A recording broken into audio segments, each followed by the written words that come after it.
Hello everyone, इन आया classes में आपका स्वागत है। आज हम कक्षा 10वीं की हिंदी पुस्तक क्षितिज का पाठ मानवीय करुणा की दिव्य चमक पढ़ेंगे। इस पाठ के लेखक सर्वेश्वर दयाल सक्सेना है। लेखक ने यह पाठ फादर कामिल बुल्के के जीवन पर लिखा है।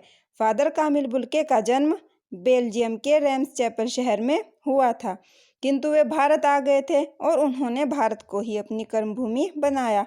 तो चलिए पाठ शुरू करते हैं। लेखक कहते हैं कि फादर की मृत्यु जहरबाद यानी गैंग्रीन से नहीं होनी चाहिए थी।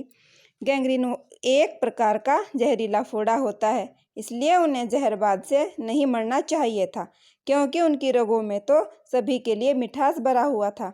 वे तो सबका भला ही सोचते थे, फिर उन्हें इतनी यातना क्यों मिली? यह सवाल वह किस ईश्वर से पूछे? वे तो केवल ईश्वर में विश्वास रखते थे, फिर उन्हें उम्र के आखिर में यह कष्ट क्यों मिला? फिर लेखक फादर के बारे में बताते हैं कि वे पादरी थे, एक सफ़ेद चोगा पहनते थे, गोरा रंग था, लंबे थे, उनकी दाढ़ी भूरी थी, कहीं कहीं से सफ़ेद, आंखें नीली थी। वे हमेशा अपने हर एक प्रियजन को गले लगाने को आतुर रहते थे। आतुर मतलब उत्सुक रहते थे। फिर लेखक कहते हैं कि मेरा उनका साथ 35 साल से था, जब वह इलाहाबाद और दिल्ली में थे। लेखक को आज भी ऐसा लगता है कि उन्होंने उन्हें गले लगाया हुआ है। आगे फिर वे कहते हैं कि फादर को याद करना ऐसा है जैसे वे कोई शांत संगीत सुन रहे हों, और उन्हें देखकर ऐसा लगता था जैसे निर्मल जल में स्नान कर रहे हों, और उनसे बात करना जैसे कर्म के संकल्प से बंधना था। लेखक को परिमल के दिन याद आते हैं। परिमल एक साहित्यिक संस्था है। वहाँ सभी एक परिवार की तरह रहते थे, जिसके बड़े फादर बुल्के थे। वे सबके साथ हंसी मजाक में शामिल रहते थे। उनकी गोष्ठियों में वे भी गंभीर रूप से बहस करते थे और उनकी रचनाओं पर खुले दिल से राय और सुझाव देते थे। और लेखक कहते हैं कि जब भी हमारे घरों में कोई भी उत्सव या संस्कार होता, कि वह बड़े भाई और पुरोहित की तरह हमारे साथ खड़े हो जाते और आशीर्वाद देते। लेखक को याद आता है कि जब उनका बच्चा पैदा हुआ था, तब उनके मुंह में पहली बार अन्न फादर ने ही डाला था, और उनकी नीली आंखों में प्यार भरी चमक आ गई थी, जैसे किसी ऊंचाई पर देवदारू की छाया में खड़े हों। लेखक को समझ नहीं आ रहा है कि कहाँ से बताना शुरू करें। वे फादर को इलाहाबाद की सड़कों पर साइकिल चलाते हुए देखते हैं। वे लेखक के पास आकर मुस्कुराते हुए उतरते हैं। कहते, देखिए, मैंने ये पढ़ लिया है और मैं कहना चाहता हूँ। फादर को कभी भी किसी ने ना क्रोध में देखा, ना आवेश में। हाँ, उन्हें ममता तथा प्यार में लबालब मतलब भरा हुआ छलकता महसूस किया। उन्हें देखकर अक्सर लेखक को लगता कि बेल्जियम में इंजीनियरिंग के अंतिम वर्ष में पहुंचकर उनके मन में सन्यासी बनने की इच्छा कैसे जाग गई, जबकि उनका भरा पूरा परिवार था। 2 भाई, 1 बहन, माँ बाप सभी थे। फिर लेखक पूछते, आपको अपने देश की याद आती है? वे कहते, मेरा देश तो अब भारत है। लेखक फिर पूछते, मैं जन्मभूमि के बारे में पूछ रहा हूँ। वे कहते, हाँ, जन्मभूमि की याद आती है। मेरी जन्मभूमि रेम्स चैपल बहुत सुंदर है। आपको घर में किसी की याद आती है? फादर कहते कि उन्हें माँ की बहुत याद आती है, और फिर वे अक्सर अपनी माँ की यादों में खो जाते। अक्सर उनकी माँ की चिट्ठियाँ आती थी, जिन्हें वे अपने मित्र डॉक्टर रघुवंश को दिखाते थे। उनके मन में अपने पिता और भाइयों के लिए ज़्यादा लगाव नहीं था। उनके पिता व्यवसायी थे, एक भाई पादरी हो गया, एक भाई काम करता है, उसका परिवार भी है। उनकी बहन सख्त और जिद्दी थी। उसकी शादी देर से मतलब ज़्यादा उम्र में हुई। फादर को उसकी शादी की बहुत चिंता थी। भारत में बस जाने के बाद वे अपने परिवार से मिलने 2 या 3 बार बेल्जियम गए। वे कहते, मैं तो सन्यासी हूँ। लेखक ने उनसे पूछा, आप सब कुछ छोड़कर भारत क्यों आ गए? वे मुस्कुराकर कहते कि प्रभु की यही इच्छा थी। उनकी माँ ने तो बचपन में ही घोषित कर दिया था, मतलब उनकी माँ को लग गया था कि लड़का हाथ से गया, और वे सचमुच इंजीनियरिंग की अंतिम वर्ष की पढ़ाई छोड़कर सन्यासी बन गए। पर उन्होंने एक शर्त रखी, वो इसलिए कि सन्यास लेते समय सन्यास चाहने वाला शर्त रख सकता है। शर्त थी कि मैं भारत जाऊंगा। उनसे पूछा गया कि भारत क्यों जाना चाहते हो? फादर ने कहा, बस मन में यह है और कुछ नहीं जानता। उनकी शर्त मान ली गई और वे भारत आ गए। पहले जिसेट संघ में 2 साल धर्माचार की पढ़ाई की, फिर 9-10 वर्ष दार्जिलिंग में पढ़ते रहे। इसके बाद कलकत्ता यानी कोलकाता से बीए किया और फिर इलाहाबाद से एमए।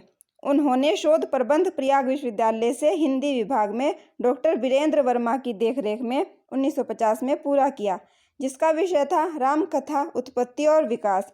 परिमल में उसके अध्याय पढ़े गए थे। फादर कामिल बुल्के ने मातरलिंक के प्रसिद्ध नाटक ब्लूबर्ड का नीलपंछी के नाम से रूपांतर भी किया। बाद में वे सेंट जेवियर कॉलेज रांची में हिंदी तथा संस्कृत विभाग के विभागाध्यक्ष बनाए गए और यहीं पर उन्होंने अंग्रेजी हिंदी शब्दकोश तैयार किया और फिर उन्होंने बाइबिल का अनुवाद भी किया। वहीं पर वे बीमार पड़ गए। इसके बाद वे पटना गए और फिर दिल्ली आए और दिल्ली में ही उनका देहांत हो गया। उनकी मृत्यु 73 वर्ष की आयु में हुई और वे 47 वर्ष भारत में रहे। आगे फिर लेखक उनके जीवन के बारे में बताते हैं कि फादर बुल्के संकल्प से सन्यासी थे। कभी कभी लेखक को लगता कि मन से सन्यासी नहीं थे। जब किसी से रिश्ता बनाते तो उसे तोड़ते नहीं थे। अगर 10 साल बाद भी उनसे मिलते तो इस बात का एहसास होता। जब कभी वे दिल्ली आते तो लेखक से जरूर मिलते, समय निकाल कर उन्हें ढूंढते, चाहे गर्मी हो, सर्दी हो या फिर बरसात हो, चाहे 2 मिनट के लिए ही सही, पर वे मिलते जरूर थे। भला एक सन्यासी ऐसा कर सकता है? वे हिंदी को राष्ट्रभाषा के रूप में देखना चाहते थे। हर मंच पर इसका जिक्र जरूर करते और इसके लिए अकाट्य तर्क देते।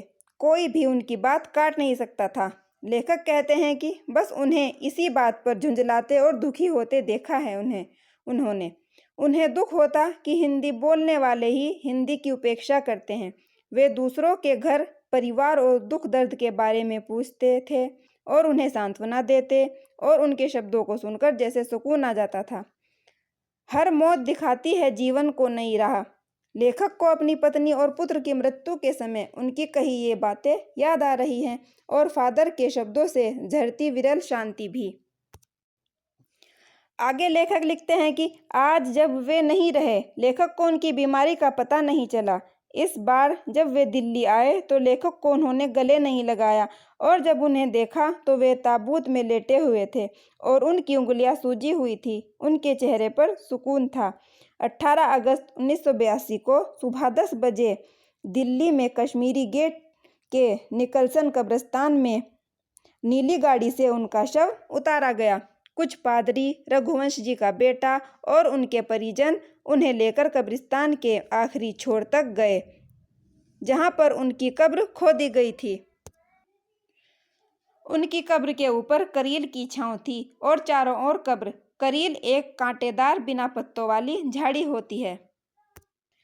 वहां पर कई गणमान्य लोग पहले से उपस्थित थे, जो कब्र के चारों ओर सिमट आए थे। फादर के मृत शरीर को पहले कब्र के ऊपर लिटाया गया, फिर मसीही विधि से अंतिम संस्कार शुरू हुआ। उनका अंतिम संस्कार रांची के फादर पास्कल तोयना ने कराया। प्रार्थना हिंदी में की गई। इसके बाद उन्हें श्रद्धांजलि अर्पित की गई और कुछ शब्द कहे गए। फादर बुल्के धरती में जा रहे हैं, इस धरती से ऐसे रत्न और पैदा हों। डॉक्टर सत्यप्रकाश ने भी उन्हें श्रद्धांजलि दी और फिर उन्हें दफना दिया गया। लेखक कहते हैं कि वे ये बात नहीं जानते कि सन्यासी यानी फादर ने कभी ये बात सोची भी होगी कि नहीं कि उनकी मृत्यु पर कोई रोएगा या नहीं। लेखक उन्हें याद कर रोने वालों की, लेकिन आज उन्हें याद कर रोने वालों की कमी नहीं थी। लेखक कहते हैं कि इस तरह फादर बुल्के हमारे बीच से चले गए, यानी उनकी मृत्यु हो गई। वे सबसे अलग थे, सबसे अधिक छायादार, सबका होकर सबसे ऊंचाई पर मानवीय करुणा की दिव्य चमक में लहलाता खड़ा था, जिसकी याद हमारे मन में जो भी उनके निकट था जीवन भर बनी रहेगी।